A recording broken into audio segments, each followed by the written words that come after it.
Good morning और स्वागत है आपका मेरे चैनल में। मैं एबी नैश सीरीज़ की एक दवा को कंटिन्यू कर रहा हूं और आज की जो दवा है वो है क्रियोजोट। क्रियोजोट जैसा कि अभी पिछले वीडियो में मैंने डाला था कॉलरा इन्फेंटम, बच्चों का कॉलरा, तो क्रियोजोट भी उसके सीक्वेंस में एक दवा है कॉलरा इन्फेंटम की। बहुत ज़्यादा वोमिटिंग होगी और जो वोमिटिंग होती है उसमें बदबू, जैसे सड़े हुए मांस की तरह से बदबू रहती है और जो मोशन होता है वो भी बहुत ज़्यादा बदबूदार होता है। कोई भी डिस्चार्ज बहुत ज़्यादा बदबूदार होगा वोमिटिंग के साथ। हेमरेजिक डायथिसिस, छोटी से छोटी चोट, थोड़ा सा भी कटपिट जाने पर खून बहुत ज़्यादा बहने लगता है। इसके साथ आप फास्फोरस को कंपेयर कर सकते हैं। Acrid, fetid, putrid, corrosive discharge. Acrid मतलब जलन, बदबूदार। कोरोसिव मतलब जहाँ वो लगेगा वहाँ कोई स्किन को वो कोरोज कर देता है, छिल देता है। और प्यूट्रिड सड़न की तरह, ये इसके डिस्चार्जेस होते हैं। म्यूकस मेम्ब्रेन डिकम्पोज्ड हो जाता है, यहाँ तक कि घाव में भी अगर वो डिकम्पोज्ड है, स्किन डिकम्पोजिशन के स्टेज पे जा रही है, तो क्रियोजोट आप दे सकते हैं। कैंसर के केसेस में क्रियोजोट काफ़ी इस्तेमाल होता है।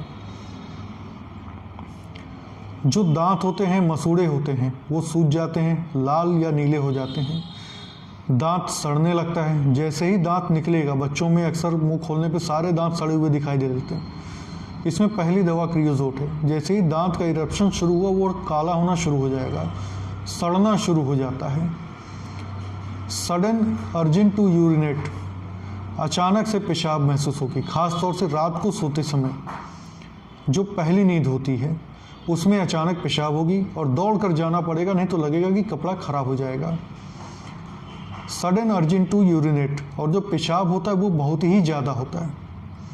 इसमें जो लिकोरिया होता है वो भी एक्रिड, कोरोसिव, प्यूट्रिड, और जो दाग छोड़ता है वो पीले रंग का, कपड़े पे जो दाग छोड़ता है लिकोरिया वो पीले रंग का छोड़ता है।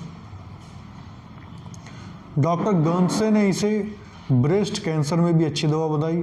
जो इंडिकेशन है वही है, ब्रेस्ट हार्ड हो जाता है, कड़ा रहता है, पेनफुल होता है और प्यूट्रिफिकेशन के सिम्टम्स उसमें दिखाई देने लगते हैं।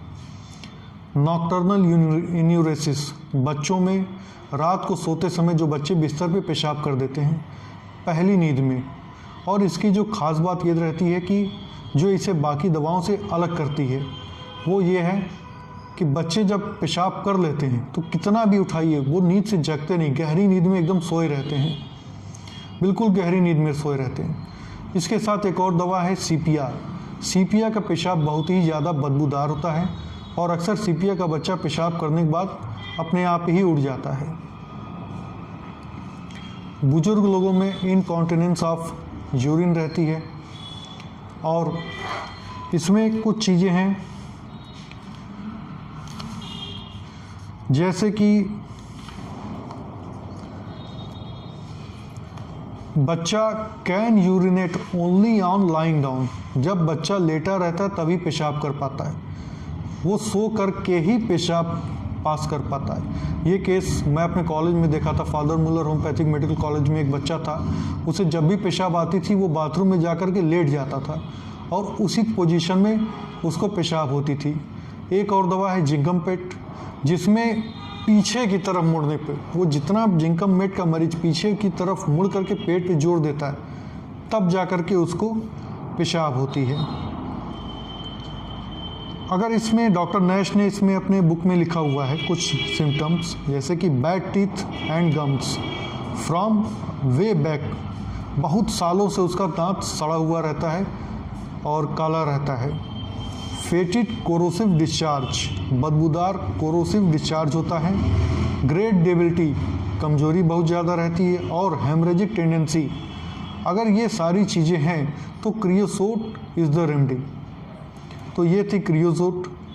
और इसमें एक चीज़ और है, पेशाब जब महसूस होता है तो बहुत जल्दी बाथरूम तक नहीं पहुंच पाता है। एक तरह का स्ट्रेंगुरी का सिम्टम रहता है, पेशाब के रास्ते में जलन होने लगेगी, ऐसा लगेगा जैसे पेशाब अभी हो जाएगा।